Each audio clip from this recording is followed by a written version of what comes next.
Entonces le preguntaron a Juan el Bautista: ¿tú quién eres? Estamos en el Evangelio de Juan, capítulo 1, y nuestra misión es leerlo juntos hasta el final. Estas personas le preguntan a Juan el Bautista: ¿tú quién eres? Porque se estaba causando una gran conmoción acerca de que él venía anunciando el Cristo. Si usted quiere escuchar más acerca de esto, no es sino que se remita, entra a YouTube, busca nuestra dirección y ahí va a estar ya montadito el mensaje. Entonces solo voy a leer porque eso ya lo vimos. Él confesó, y no negó, sino que confesó, y nos demostró que para uno saber quién es bueno saber quién no es. Y él dijo: hombre, yo no soy el Cristo. Primero dijo lo que no era, para que no se fueran a confundir. Los cristianos necesitamos saber quiénes somos, pero primero también necesitamos saber qué no somos. Ellos estaban indagando, porque recuerden que los mandaron a investigar, y además le preguntaron: entonces, ¿qué pues? ¿Eres tú Elías? Y les dijo: tampoco soy. Ya explicamos por qué no. Continuaron: ¿eres tú el profeta? Y respondió: no, refiriéndose a que Moisés, en el capítulo 18 de Deuteronomio, versículo 15, dijo: y le será levantado un profeta como yo. Se dieron por vencidos y le dijeron: pues, ¿quién eres? Para que demos respuesta a los que nos enviaron. ¿Qué dices de ti mismo? Dijo: yo soy una voz que clama en el desierto, enderezad el camino del Señor, como dijo el profeta Isaías. Y los que habían sido enviados eran de los fariseos. Diga conmigo: fariseos. Esta secta de los judíos es bien interesante porque creen en la resurrección. Los saduceos no creen en la resurrección. Los vamos a ver interactuando con el Señor Jesús, a veces en voces muy altas, durante todo el Evangelio. Pero bien, esta gente fue y le preguntaron y le dijeron: ¿por qué pues bautizas si tú no eres el Cristo, ni Elías, ni el profeta? Él le responde: yo bautizo con agua, mas en medio de vosotros está uno a quien vosotros no conocéis. Este es el que viene después de mí, el que es antes de mí, del cual yo no soy digno de desatar la correa del calzado. Estas cosas sucedieron en Betábara, al otro lado del Jordán, donde Juan estaba bautizando. Al siguiente día vio Juan a Jesús que venía a él y dijo: he aquí el Cordero de Dios que ¿qué quita? El pecado del mundo. El Cordero con mayúscula, dándole un significado profundo a la persona del Señor Jesús. En este capítulo ya hemos visto que el Señor Jesús es el Verbo, el Señor Jesús es el Cristo, pero también es el Cordero, obviamente es Dios, y viene a quitar el pecado del mundo, y hace referencia a aquella fiesta que se celebraba entre los judíos. Aún se celebra entre los judíos, mientras que para los de tradición, los de la tradición es Semana Santa. Para los judíos en esa fecha es la fiesta de recordación por lo que hizo Dios al proteger a los primogénitos allá en Egipto, en el capítulo 12 y 13 de Éxodo. Entonces aquí lo coloca con mayúscula porque viene a quitar el pecado del mundo. Es un regalo de Dios para la humanidad en Cristo Jesús. Este es aquel de quien yo dije: después de mí viene un varón, el cual es antes de mí porque era primero que yo. Ya hablamos de que el Señor Jesús no toma existencia a partir del nacimiento o de la concepción, mejor, en el vientre de María, sino que Él es preexistente, Él es Dios y toma cuerpo por obra del Espíritu Santo en aquel acto milagroso y glorioso que anuncia el ángel Gabriel. Y dice él: y yo no le conocía más para que fuese manifiesto a Israel, por esto vine yo bautizando con agua. Y aquí viene algo interesante. También dio Juan testimonio diciendo: vi al Espíritu. Diga conmigo: el Espíritu Santo. En este primer capítulo el apóstol Juan, quien escribe el Evangelio, se asegura de que quien lo lea tenga en cuenta a las tres personas de la Trinidad. El Padre, porque dice, en el principio era el Verbo y el Verbo era con Dios, refiriéndose al Padre. El Verbo, refiriéndose a Jesucristo. Pero ahora involucra en la narración al Espíritu Santo. Diga nuevamente, el Espíritu Santo. Ocurrió algo, que este Espíritu Santo descendía del cielo como paloma y permaneció sobre él. ¿Cómo identificamos al Señor Jesús? ¿Con qué animal? Con el Cordero. ¿Y al Espíritu Santo con cuál? Con la paloma. Las comparaciones que hace Juan son extremadamente significativas. La paloma es nerviosa de por sí, por decirlo, pero jamás se va a posar sobre un animal que represente peligro para ella. Por eso el Cordero viene y entonces el Espíritu Santo, recuerden la escena del bautizo del Señor Jesús, entonces desciende sobre él en forma de paloma. Así que esto que nos está invitando el Señor a reflexionar es que para nosotros mantenernos en la presencia del Señor, como ya lo vimos a través del nuevo nacimiento, lo vamos a ver nuevamente en el Evangelio de Juan, necesitamos ser sellados con la presencia del Espíritu Santo, que es el que nos hace nacer de nuevo en Cristo Jesús.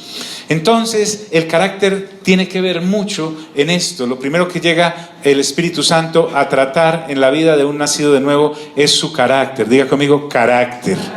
Lejos del Espíritu Santo estar en un templo, la persona nacida de nuevo, que insista y persista en tener el carácter de aquel que era antes de nacer de nuevo.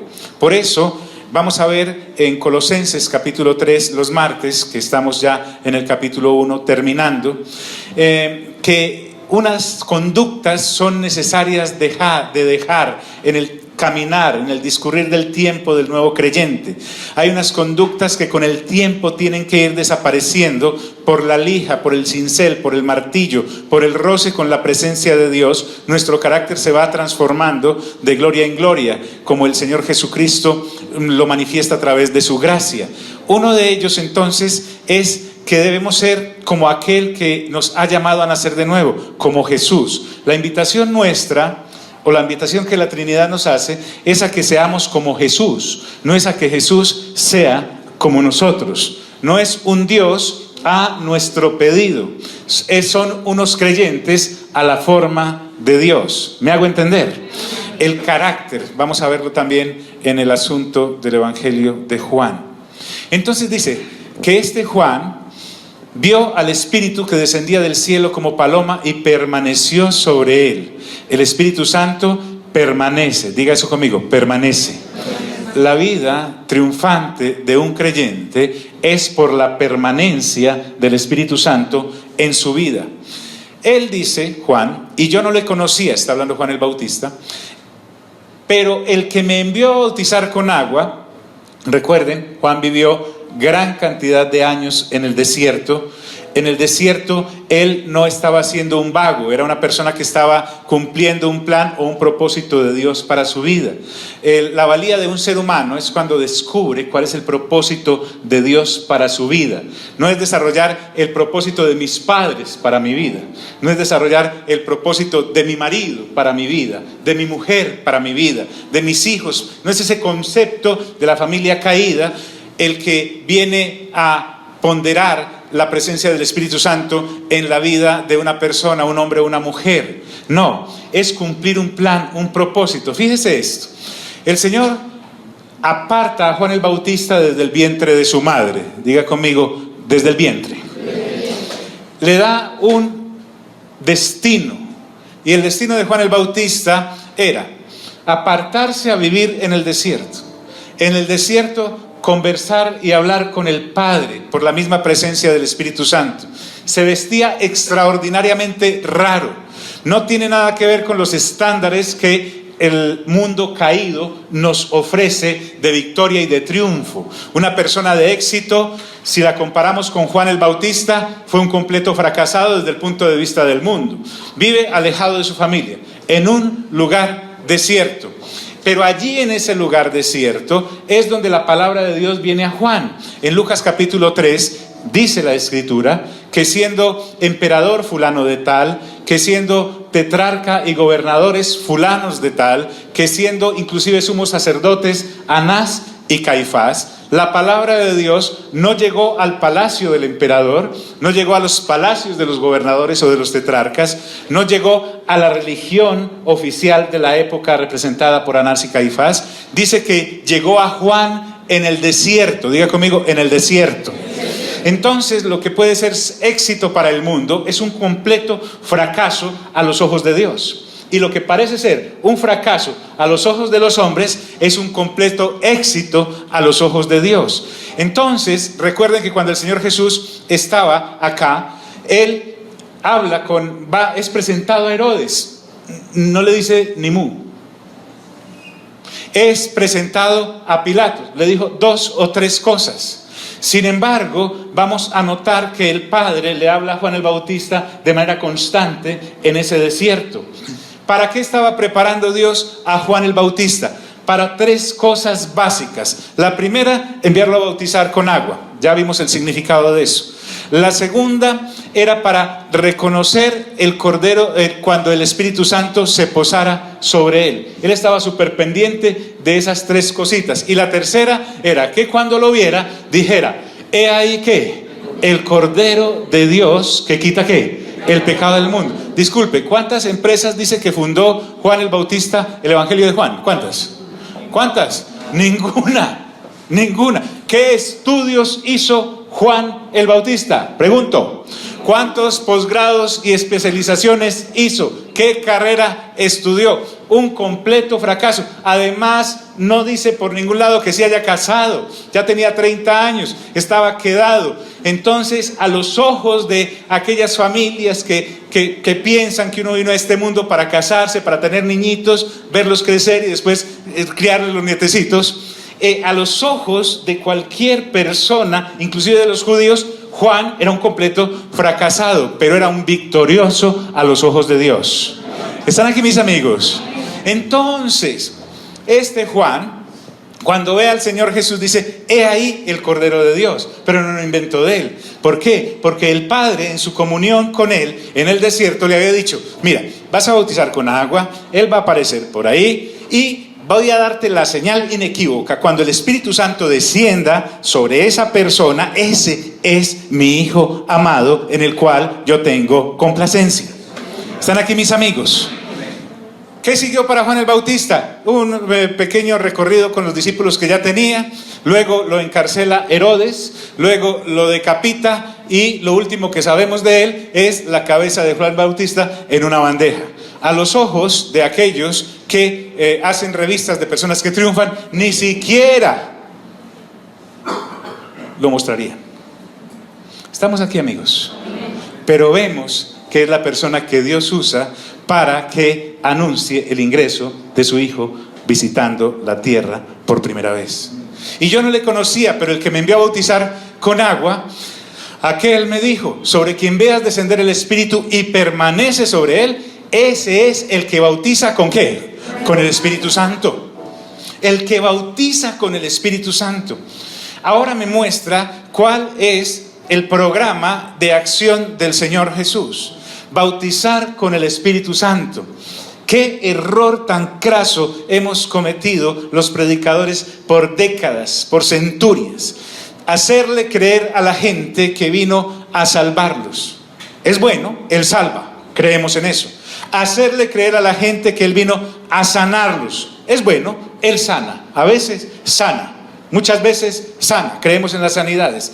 Hacerles creer que vino a prosperarlos, que vino a cubrirles el sobregiro, que vino a levantar la empresa que se quebró, que si hacen un curso de sanidad financiera se levantarán y serán más ricos que cualquier magnate sobre la faz de la tierra. ¡Qué error! Dios nos pedirá cuentas por eso, porque realmente lo que el Señor vino a hacer fue a bautizar ¿con quién? Con el Espíritu Santo, con el Espíritu Santo. Por eso, si usted y yo somos serios lectores de la palabra de Dios, no versiculeros, vamos a encontrar que un día el Señor Jesús le dice a las personas que lo escuchaban: hombre, si ustedes siendo malos saben dar buenas dádivas a sus hijos, porque si su hijo le pide un pan, no le dan una piedra, o si le pide un pez, no le dan una serpiente, cuánto más mi Padre que está en el cielo le dará el Espíritu Santo a quien se lo pida. Yo le puedo pedir a Dios que me permita nacer de nuevo, porque la única manera de tener el Espíritu Santo es nacer de nuevo por el Espíritu y por el agua, como dijo el Señor Jesús. Pero bien, vamos a dejar ahí la situación porque se va a incrementar en el capítulo 14, 15 y 16 acerca de la persona del Espíritu Santo. Entonces, Juan abre la bendición de un último bautizo con el que el Padre quiere visitar a la humanidad. Llenar a la gente que crea en Jesús con la presencia del Espíritu Santo, que también es persona. Entonces, en el nuevo pacto, en que la persona de Cristo Jesús es el eje de este nuevo pacto, por la voluntad del Padre, el Espíritu Santo le acompaña durante todo el recorrido y durante todo el trasegar. Si usted lo nota, el Espíritu Santo viene con el Señor Jesús desde que es colocado en el vientre de María, porque fue por obra y gracia ¿de quién? Del Espíritu Santo. Y el Señor Jesús es levantado de entre los muertos, Hechos de los Apóstoles capítulo 2, por el Espíritu de Dios, desde que fue colocado en el vientre de María hasta que fue levantado de entre los muertos. El Espíritu Santo está constantemente. Entonces, fíjese que el Señor Jesús quiere entregarnos lo más valioso que existe en el universo y todos los universos y sus alrededores, que es la presencia del Espíritu Santo. Mas no es para que nos haga poner los pelos de punta, la piel de gallina. No es solamente para hablar en lenguas. No todos hablan en lenguas, dijo el apóstol Pablo. El asunto es que la persona del Espíritu Santo quiere depositarse sobre cada uno de nosotros, como lo hizo sobre el Señor Jesús, porque una vez que tú naces de nuevo, tienes la simiente del Cordero en tu nueva naturaleza y la tiene que desarrollar, porque el único que puede hacer eso es la persona del Espíritu Santo contigo. ¡Aló! Por eso dice Santiago en el capítulo 1, tengan por sumo gozo cuando estén en medio de diversas pruebas, porque la prueba de vuestra fe produce que los dones, o mejor, el fruto del Espíritu Santo, la manifestación del fruto del Espíritu Santo, salga a flote en la vida de los creyentes, de manera que puedan decir, Él era, pero ahora es otra persona en Cristo Jesús. Aquellos que pasamos años sin cambiar, a pesar de que estemos sentados en las bancas de las iglesias, sin cambiar el carácter, es de dudar, no de parte de Dios que no le haya enviado el Espíritu Santo, sino de parte de quien recibió, si ha desarrollado o no. ¿Por qué? Porque vuelvo a los predicadores, le vendemos a la gente que si está en problemas es porque anda en pecado. Si una persona entra en diversas pruebas, como dice Santiago 1, todos empezamos a mirarlo por el evangelio de las añadiduras, a decir, esta tiene algún tapado, y no sale de una y se mete en otra. Y resulta que es el Espíritu Santo trabajando en la vida de esa persona para que su carácter sea conforme a lo que Jesús es. Mírale al lado y dígale, ay, ay, ay. Ay, Johnny, no hay otro método como más suavecito. No lo hay. Créame, le he dado la vuelta varias veces al Nuevo Testamento y todo el que llega a los pies del Señor Jesús le empieza el camino de la cruz. Bien.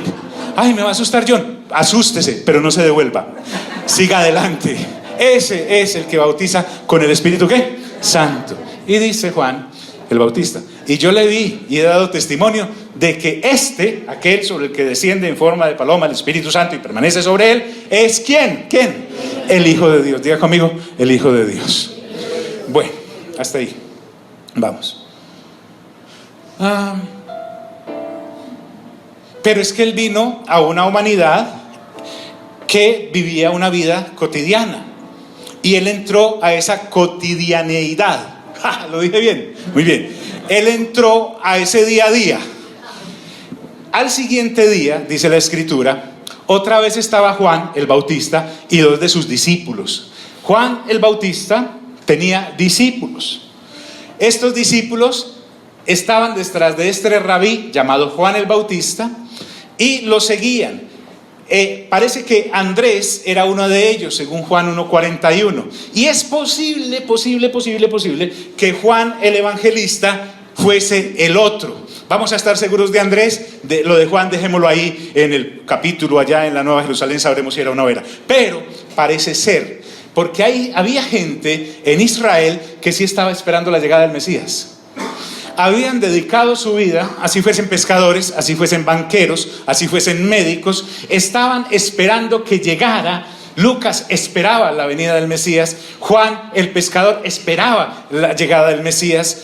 Entonces había muchos de ellos que estaban esperando la llegada del Mesías, y entre los judíos había maestros que tenían a su vez discípulos. Dos de estos discípulos de Juan el Bautista estaban con él al siguiente día. Conmigo, al siguiente día.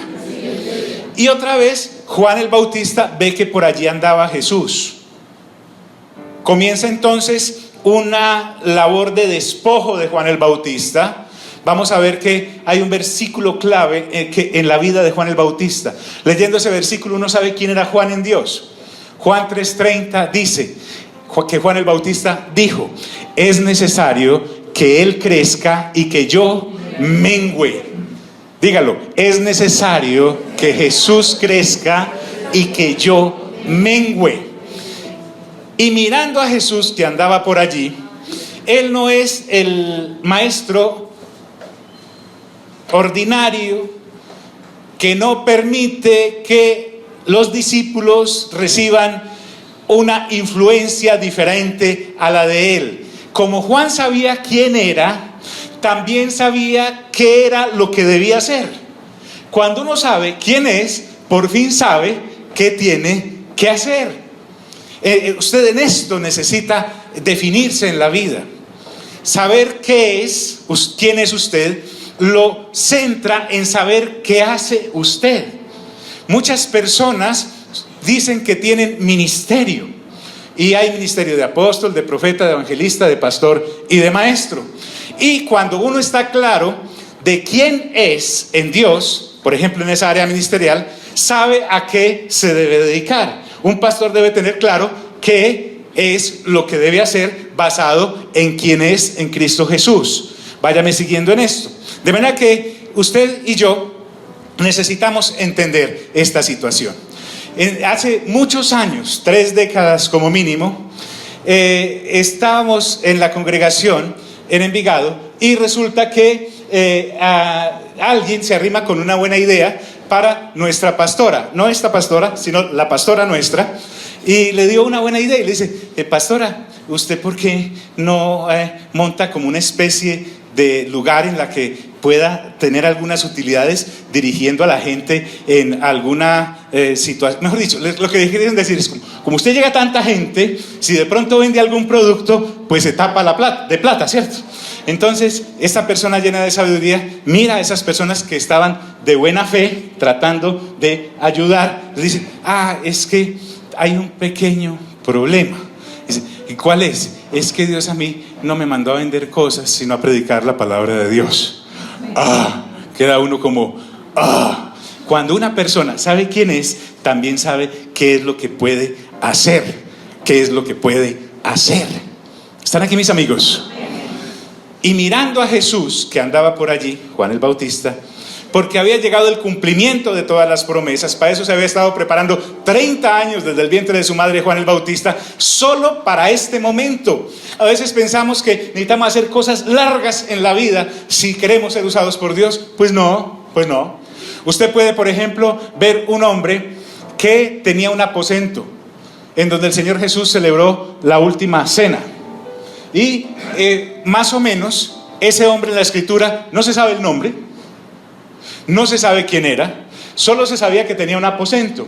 Y un día el Señor Jesús le dice a sus discípulos: vayan, y cuando vean a un hombre con un cántaro sobre el hombro, síganlo. Y donde entre ese hombre, díganle al dueño de ese lugar que necesito ese salón para hacer la cena de la Pascua. Para eso solo apareció ese hombre en las Sagradas Escrituras. El dueño del burro, igualmente, simplemente estuvo ahí en su vida esperando a que el Señor llegara para prestarle el burro. No se sabe quién era el dueño del burro, cómo se llamaba el dueño del burro, cuántos burros tenía, si tenía una burroindustria, nada de eso. Solo estaba ahí para prestarle un servicio. Usted y yo debemos estar pendientes de saber quiénes somos en Cristo Jesús, para saber qué hacemos para Cristo Jesús. Ananías Ananías, el que coloca las manos sobre Saulo antes de ser el apóstol Pablo, solo salió para eso, para imponer las manos sobre Saulo y decirle: hermano Saulo, bienvenido al cuerpo del Señor, sea lleno del Espíritu Santo, sea sano, venga lo bautizo. Y no se vuelve a hablar más de Ananías, a no ser en el testimonio que cuenta el mismo Saulo, después siendo Pablo, en el mismo Hecho de los Apóstoles. ¿Están aquí, mis amigos? Esa idea que nos han vendido las superestrellas del evangelio, y es que tendrás luces de neón con tu nombre y la gente te seguirá, inclusive dudará si te sigue a ti o a Jesús, es out, es mañé en el reino de Dios y su justicia. Y mirando a Jesús que andaba por allí, dice Juan el Bautista, o sea, dijo que era el Cordero de Dios hace 2 días, dijo que era el Cordero de Dios ayer, y hoy Juan el Bautista amanece con la misma cosa, porque eso fue lo que lo mandaron a ¿qué? A decir. Él no le podía salir de ahí. Cuando lo ve, iba con 2 discípulos, dice: he aquí el Cordero de Dios. Es el Cordero de Dios. Para eso fue que yo nací, para eso fue que yo crecí, para eso fue que yo viví. Ese es el Cordero de Dios. No tengo nada. Ese era el discurso de Juan el Bautista. No más. Amanecía pensando en el Cordero desde pequeñito. ¿Quién será el Cordero? ¿Cuándo me mostrarán el Cordero? Sobre quién descenderá el Espíritu. Juan el Bautista era como Diógenes, tal vez en Grecia. Era buscando. Juan se quedaba mirando siempre que veía un tumulto de gente sobre el que descienda el Espíritu Santo. 30 años oteando la humanidad, hasta que por fin llegó. Porque Dios puede que se demore, pero llega. ¿Sí? Recuerden que Dios tiene 3 velocidades: despacio, más despacio y casi parado, así. Sí, muy bien, pero llega. Diga conmigo: lo de Dios llega porque llega. Y pasa algo extraordinario. Le oyeron hablar los 2 discípulos. Miran a Juan el Bautista, miran al Cordero de Dios, miran a Juan el Bautista y dicen: Juan, chao.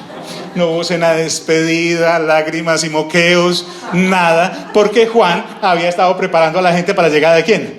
Del Cordero. Pues ese emocionalismo, ese sentimentalismo occidental que todos los años que te he dedicado, todos los discipulados que te he dado, todas las clases que te he dado, hombre. Entonces le oyeron hablar los 2 discípulos y siguieron ¿a quién? ¿A quién siguieron? La labor de JB había concluido con ellos. Quedarse por parte de ellos era estancarse, y retenerlos por parte de él era negar que sabía quién era y a qué lo habían mandado. Era vana cualquiera de las 2 cosas. Le oyeron hablar a los discípulos y siguieron a Jesús. El Señor Jesús iba campante, porque a propósito, ¿el Señor sabría quién era él? Aló. Pues el Señor Jesús sabría quién era él o no. Pues usted no ve ningún evangelio como que el Señor Jesús, cuando era pequeñito, estaba preguntando: ¿quién seré yo? ¿Qué vine a hacer aquí? ¿Quién soy yo? Tengo como una cosa, estoy como loco, me creo como Dios. No, él sabía quién era. Usted lo ve 12 años en el templo, y estando allí en el templo, los papás se van, toda la familia se va, porque era un paseo grande de olla, y al 2º o 3er día se dieron cuenta que el Señor no venía ahí. Tenía 12 años. Lo buscaron porque eran como 100 y pico, salían en grupo, ¿cómo es que se dice? A ver, por clan, y llegaban allá. Entonces era mucha gente, eran por ahí 120 primos, toda esa gente. Y cuando iban en camino empezaban a preguntar: María y José, ¿y Jesús?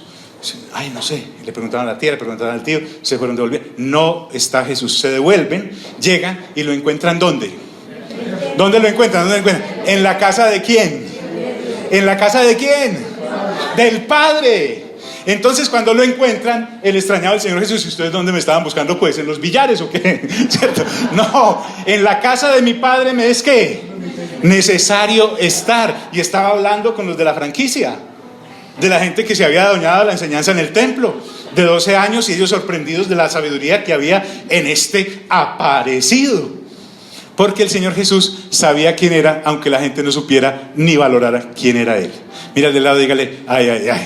Así que esos cursos de sanidad interior en los que yo no sé quién soy, y entonces el pastor y la pastora y el equipo de líderes son encima sacándole de encima esa depresión y esa cosa, porque la personita no sabe quién es porque Hay que decirle quién es.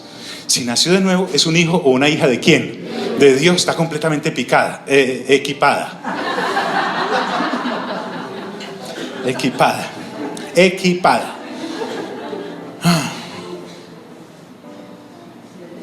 ¿Por qué nos acercamos nosotros a Jesús? ¿Nuestros móviles serán correctos a sus ojos? Esta gente se acercó a Jesús porque Juan el Bautista acaba de decir que él, ¿quién era? El Cordero de Dios. Este par de discípulos se acercan y siguen a Jesús por lo que acaban de oír. Es que ellos estaban buscando al Cordero de Dios, al Hijo de Dios. Entonces el Señor Jesús, volviéndose y viendo que le seguían, le dijo: ¿qué buscáis? ¿Qué buscan? No es, ay, por fin 2 seguidores, yo que no tenía, esperando 2 seguidores. Sí me hago entender, esta soledad me está matando, esta soltería me está matando, por lo menos tengo 2 amigos para hablar con ellos. No, ¿por qué nos acerca? El Señor Jesús quiere saber por qué andamos detrás de Él. Él quiere saber si somos unos rateros, esperando a ver que le cae el bolsillo, la billetera, para sacarle los dólares. ¿Sí? Que se les caiga el estetoscopio para sacarle una sanidad, algo así por el estilo, que se le caiga la bolsa de milagros para agarrar uno. El Señor Jesús lo sorprende que uno se acerque a Él por lo que Él es, que es Dios, el Hijo de Dios, el Verbo de Dios, el que quita el pecado del mundo. Así que si nos estamos acercando a Dios por otra cosa, créanme, la pregunta va a ser la mía: ¿qué buscáis? Y entonces ellos le dijeron: Rabí, que significa maestro. Y digo, ¿dónde moras? Es decir, ¿usted dónde vive? Lo que ellos están respondiendo es: lo buscamos a usted por lo que es usted. O sea, yo no llegué a usted porque Juan, por lo menos Felipe, era ya pasado de edad, no se había casado, y en la página web de solteros estaba buscando, te busco una novia, y me dijeron que a través de ti. ¿Sí me hago entender? Él no está en esas. Él está mirando muy bien por qué te le acercas. Claro, quebramos una empresa y llegamos a Jesús: me dijeron que usted la repara, que usted la puede volver una multinacional. El Señor Jesús no quiere eso. El Señor Jesús el Señor Jesús es muy selectivo en saber por qué te estás acercando a Él. Mira, dígale: ay, ay, ay.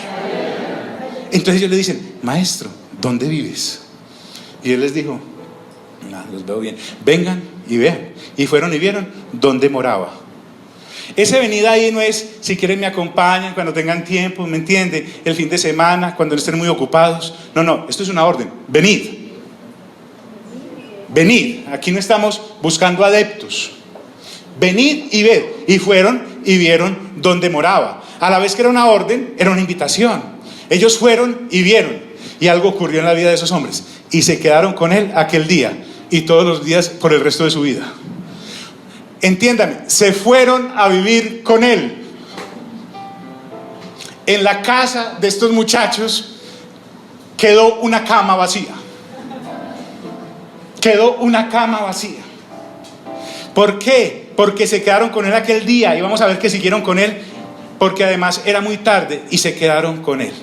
Entonces la Escritura me está mostrando un Dios, el que es Dios, que viene y se inserta a la humanidad hace 2000 años. No sé, por generación espontánea se materializa a los 30 años antes de ir a la cruz. No, Él ingresa a través de un vientre, nace de ese vientre, se amamanta de los pechos de esta mujer.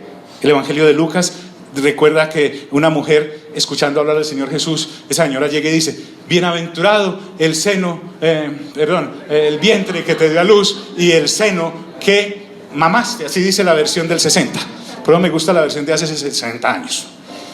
Entonces el Señor Jesús se queda mirándolo y le dice: no, señora, antes bienaventurados los que escuchan mi palabra y obedecen a mi Padre. ¿Vale?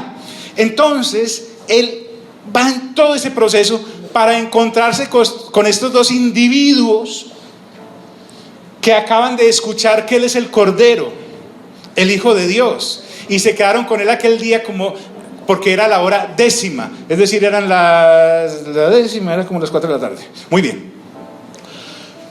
Andrés empiezan a identificarme quién es. Diga conmigo, Andrés. Usted que está buscando nombres para su niño, Andrés. Andrés significa varonil. Este Andrés es hermano de Simón Pedro.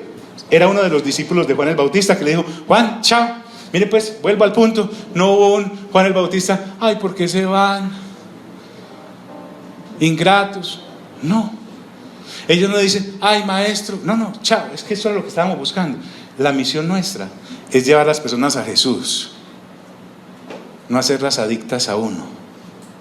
Mira el de lado, dígale: ay, qué peligro. Un peligro tenaz. Porque ahora en las redes esto está inundado de fans. ¿Cuántos seguidores tiene? Tan poquitos. Andrés, hermano de Simón Pedro. Ah, Pedro. Pero el hermano es el primero que lo encuentra. Era uno de los dos que había oído a Juan y habían seguido a quién. Aquí no hay. Amigos, ¿están aquí? Eso vuelve más emocionante. Entonces Andrés, en medio de su encontrar al Mesías, porque es que acaba de encontrar al Mesías, él se va inmediatamente a buscar a Pedro, que también estaba buscando al Mesías, su hermano. Este halló primero a su hermano Pedro y le dijo: hemos hallado al Mesías. Hermanito, tengo que contarle algo. Y le dice: hemos hallado al Mesías, que traducido es el Cristo. Nosotros ya lo sabemos. Y entonces Pedro le dice: ¿verdad? ¿Cómo sería esa reacción de Pedro? Y le trajo a Jesús, y mirándole Jesús dijo: tú eres Simón, hijo de Jonás. El Señor Jesús sabe quiénes somos, así nosotros no sepamos quién es Él. Esta es algo extraordinario. Sabe de quién eres hijo. Vea, así uno crea que uno es hijo de alguna probeta, el Señor Jesús sí sabe quién es el papá de uno. Hay mucha gente que no sabe quién es el papá de él, pero el Señor Jesús sí sabe lo que tú no. El Señor Jesús sabe lo que tú no sabes. Jonás significa paloma. Usted que está buscando nombres para niño. Y lo lleva al Mesías. Andrés lleva a su hermano al Mesías esperado, al Mesías anunciado, pero ahora el Mesías descubierto. Y Simón llega al Señor Jesús tal cual era. Y cuando uno llega al Señor Jesús, nace por segunda ¿qué? Vez. Hasta ahí llegó toda relación con este planeta. Hasta ahí llegó todo apego, todo aferramiento a este planeta. En Simón vemos cómo un creyente llega. Uno llega a Jesús siendo uno, pero termina siendo como Él. ¿Aló? Uno llega a Jesús, si uno después de años sigue siendo uno, hay un problema de parto ahí, la alimentación estuvo mal, alguna cosa pasó. Porque realmente el Señor Jesús le dice: tú eres Simón, hijo de Jonás. Él sabe quién eres y cómo estás en el momento en que llegas a Él, pero también sabe tu futuro. Y le dice: y tú serás llamado Cefas, que quiere decir Pedro. Eso quiere decir, porque Simón llegó tal cual era, frágil. Simón da la idea de una ramita que se bambolea muy fácil por el viento, como no tiene como la certeza de ser fuerte, entonces se deja bambolear muy fácil. Entonces, si está con unos, se funciona como ellos, si está con otro, funciona. Así le pasaba a Simón. El caso es que el Señor Jesús le dice a Simón: hasta aquí, de aquí en adelante serás llamado Cefas, porque Cefas quiere decir piedra. Además, Pedro quiere decir roca. Jesús le dijo a Simón lo que llegaría a ser: desde aquí en adelante serás lo que tu Padre Celestial quiera. Su papá Jonás quería que usted fuera pescador. Su Padre Celestial quiere que usted sea apóstol. ¿Aló? ¿Están aquí mis amigos? Tú serás llamado Cefas, que quiere decir Pedro. También se quedó ahí. El siguiente día, porque sigue avanzando la cosa, el Señor Jesús venía con un plan. Él no vino aquí a echar raíces, Él vino a desarraigarnos. Él no vino a echar raíces, Él vino a desarraigarnos. El siguiente día quiso Jesús ir a Galilea y halló a Felipe. Aquí aparece otro. Y le dijo a Felipe: ¿cuántos van? Disculpe. Llevamos a Andrés, a Pedro, ¿sí? Al otro discípulo que sospechamos que es Juan. Y ahora se encuentra ¿a quién? A Felipe.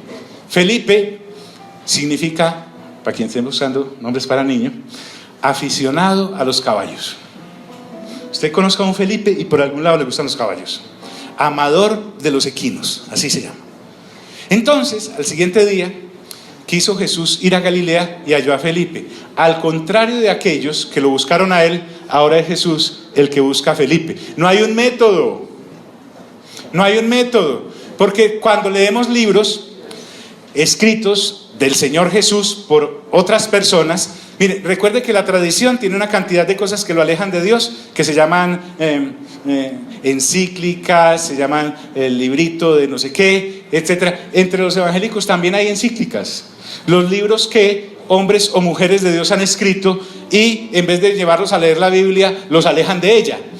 Pero resulta que Jesús es el que busca a la gente. A ti no te buscó el predicador bajo el cual tú hiciste la oración de entrega.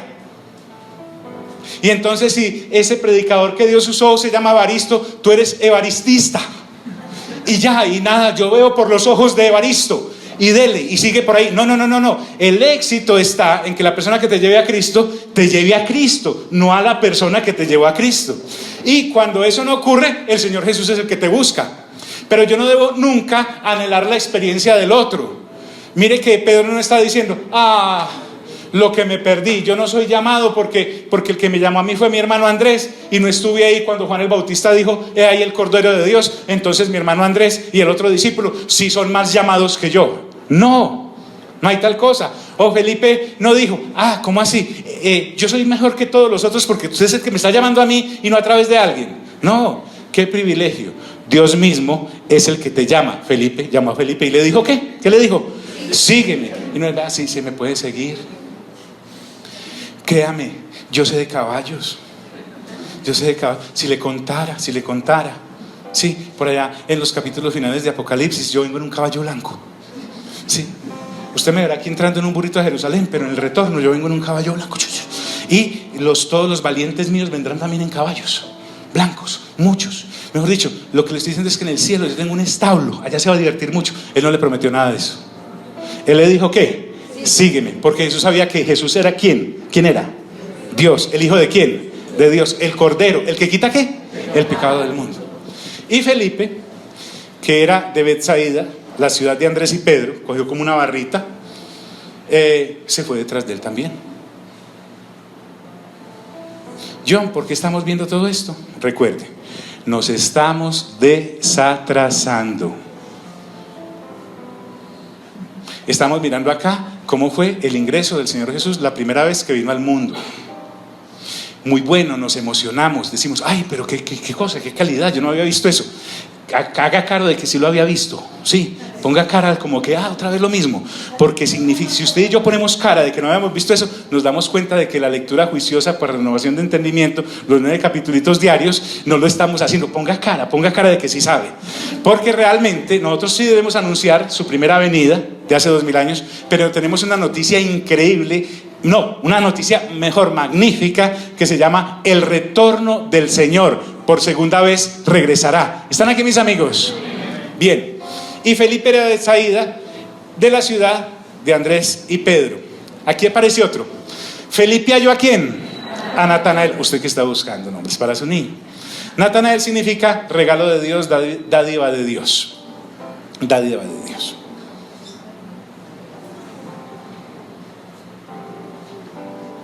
Y le dijo Felipe a Natanael, qué tremendo. Lo primero que hace una persona que llega a Cristo es hablarle a otros de Cristo. No es aquella persona que llega a Cristo y le dicen, no me le vaya a hablar a nadie del Señor. De pronto me lo desvía del Señor. Usted primero tiene que hacer el curso de 42 pasos de cómo llevar a alguien a Cristo. ¿Sí? Y es cada semana, a tal hora, etcétera, tiene que comprar tantos folletos y luego recibir un certificado con un diploma de cómo llevar a la gente a Cristo. No. Felipe va donde Natanael le dice, hemos hallado a aquel de quien escribió Moisés en la ley. ¿Recuerdan que les dije? 18 de Deuteronomio. Dios le levantará un profeta como yo. Entonces esta gente que leía ¿qué?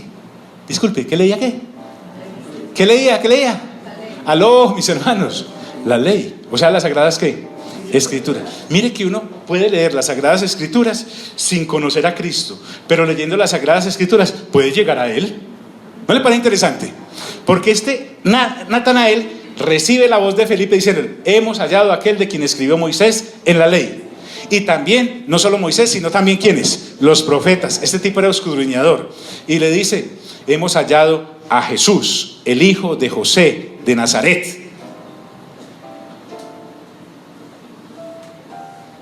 Y Natanael, que también era escudriñador de las Escrituras, le dice: ¿de Nazaret puede salir algo de bueno?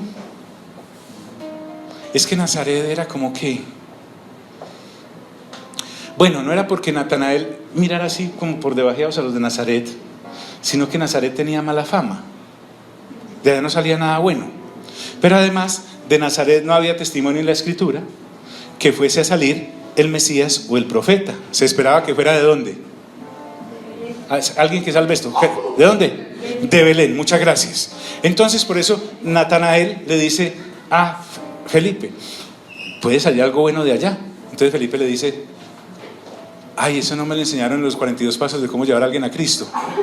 No, le dice lo normal. Si a alguien a usted no le cree, usted le dice ¿qué? Venga y ¿qué? Venga y vea. Entonces tenemos que colocar muy bien todo este fundamento. Cuando Jesús vio a Natanael que se le acercaba, dijo de él. Oiga pues, Nata apenas viene y el Señor Jesús lo ve y le dice a los que están ahí, y él alcanza a escuchar: he aquí un verdadero israelita en quien no hay engaño. O sea que hay gente buena. ¿Sí o qué? Solo que tiene un problemita, no es que salva todavía, ¿cierto? Entonces él sabe aquellas personas que han vivido una vida recta y correcta. Pero lo que el Señor Jesús me está diciendo es que hasta los buenos necesitan salvación. Y cuando habla de que es verdadero israelita, es que el Señor Jesús sabía que este hombre era una persona bien fundamentada en el antiguo pacto. Por eso es que dice: el Mesías, ¿de dónde? De Nazaret. Pero de no sale nada bueno. Y es digno de reconocimiento por parte del Mesías. Es una de las pocas personas a las cuales el Señor Jesús le reconoce algo bueno: Natanael. Y entonces Natanael le dice al Señor Jesús: ¿de dónde me conoces? ¿De dónde me conoces? Pero es que Juan nos acaba de decir que en el principio era el verbo, y el verbo era con Dios, el verbo estaba con Dios y el verbo era Dios, y que Él fue el que hizo todas las ¿qué? ¿Sabe, mi hermano y mi hermana? Entre más rápido nos desnudemos delante del Señor, mejor, porque el Señor Jesús sabe hasta con qué te dieron el primer tetero. El Señor Jesús sabe cómo te formó en el vientre de tu madre. El Señor Jesús sabe tus pensamientos antes de que tú pensaras. El Señor Jesús sabe lo más recóndito de tu ser. Por eso Natanael le dice: ¿de dónde me conoces? Y Jesús le responde: antes que Felipe te llamara, cuando estabas debajo de la higuera, ¿te qué? ¿Te qué? Te vi. Yo conozco todo lo tuyo, hasta cuando estabas debajo del árbol. Entonces Natanael, que también estaba buscando al Mesías, disculpen, ¿a qué es que venimos? ¿A renovar qué? El entendimiento. Diga conmigo: renovación del entendimiento. Nosotros necesitamos cambiar completamente ese cassette, ese disco duro, rayado, lleno de cosas malas que teníamos desde antes de nacer de nuevo. Dice la Escritura: entonces debajo de la higuera te vi. Y Natanael le responde algo al Señor. Miren, no hizo ningún milagro con Natanael. O sea, Natanael no acaba de ver levantar un muerto.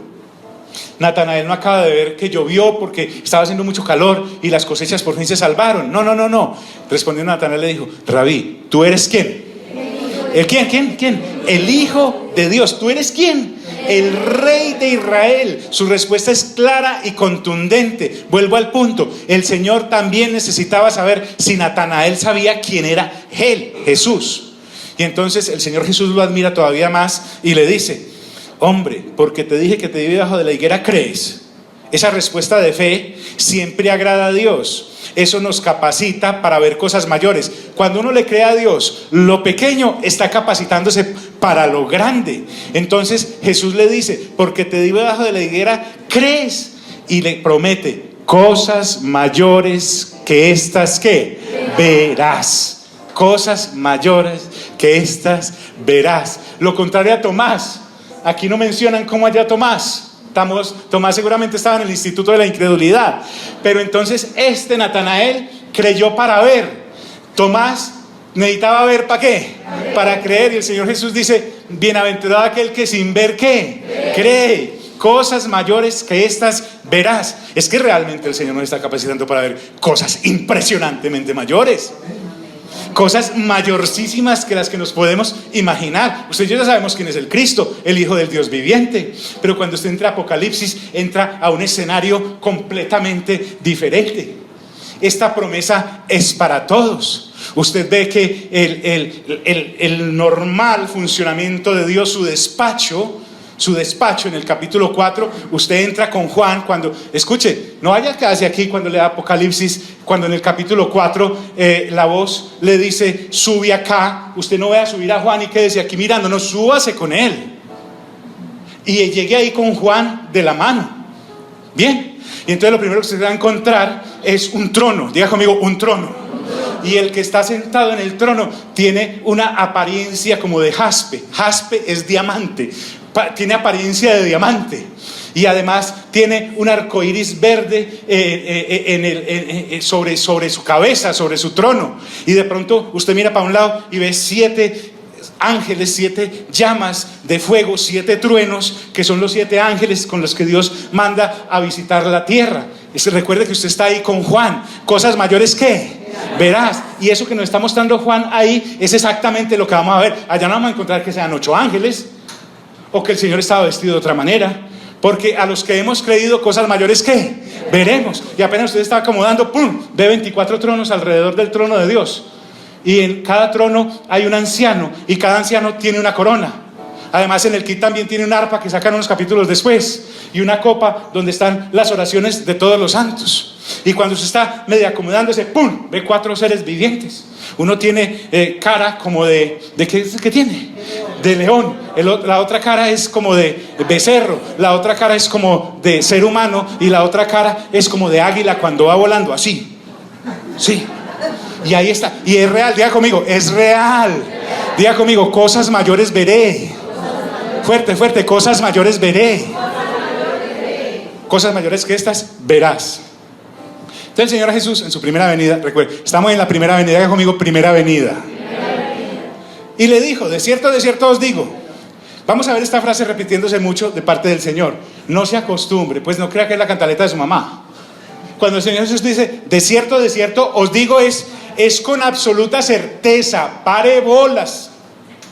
Y le dijo: de cierto te digo, de aquí adelante veréis que el cielo open. ¿Ah? Duolingo me traicionó. En serio, yo dije abierto. Bien, de aquí en adelante el cielo ¿qué? Abierto. Diga conmigo: el cielo abierto. Mi hermano, hermana, usted no tiene los cielos cerrados. Usted no tiene los cielos cerrados. Si usted cree en Cristo Jesús, el cielo está abierto para usted. Aló, el cielo está abierto. Pero no para pedir mercados. No. El Señor Jesús, eso viene con el kit. Él sabe qué necesitas. Él le va a dar a usted y Él me va a dar a mí lo que yo necesito, no mis antojos. ¿Me entiende? El creyente maduro no es el hijo o la hija antojado en la casa. Dicen: ay, tengo un antojo. Entonces llama a los papás, que los tiene como mamelucos, ¿cierto? Pásele los mandados, porque si no llora, chilla. No. El Señor Jesús a mí me da lo que yo necesito, no mis antojos. Aló, no es el Dios de los antojos. Sí, para los antojos suyos tiene el marido que le hace los mandados. Pero el Señor es Dios. Diga conmigo: es Dios. De aquí en adelante veréis el cielo abierto. Y entonces evoca lo que ocurre en Génesis 28, cuando Jacob va huyendo de su hermano y se queda dormido. Y vio que había una escalera de la tierra al cielo, y por esa escalera subían y bajaban ángeles. Ahora resulta que la escalera entre el cielo y la tierra es el Cristo, el Hijo del Dios viviente. De aquí en adelante veréis el cielo abierto y a los ángeles de Dios que suben y descienden sobre la escalera. ¿Sobre quién? ¿Sobre quién? Sobre el Hijo del Hombre. Usted quiere tener una verdadera experiencia espiritual, céntrese en Jesús y se le abrirá todo el panorama. Se le abrirá todo el panorama. Y a los ángeles de Dios que suben y descienden sobre el Hijo del Hombre. Y coronamos un capítulo. Póngase en pie, vamos a orar, hermanos.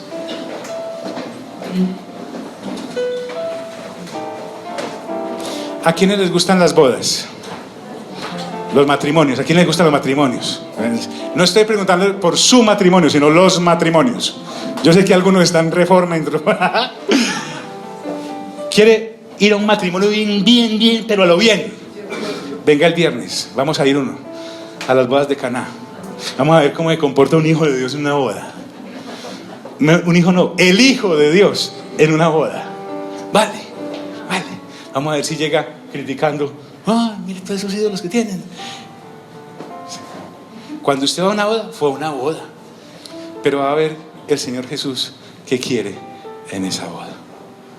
Diga conmigo: Señor, gracias por tu bendita palabra, que es viva y eficaz, y hoy me enseña que debo saber quién soy para poder saber qué debo hacer.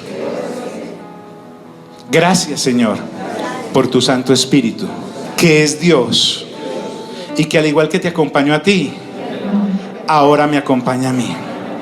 Gracias también porque me has hecho hijo e hija tuya, para adquirir el carácter de Cristo para la eternidad.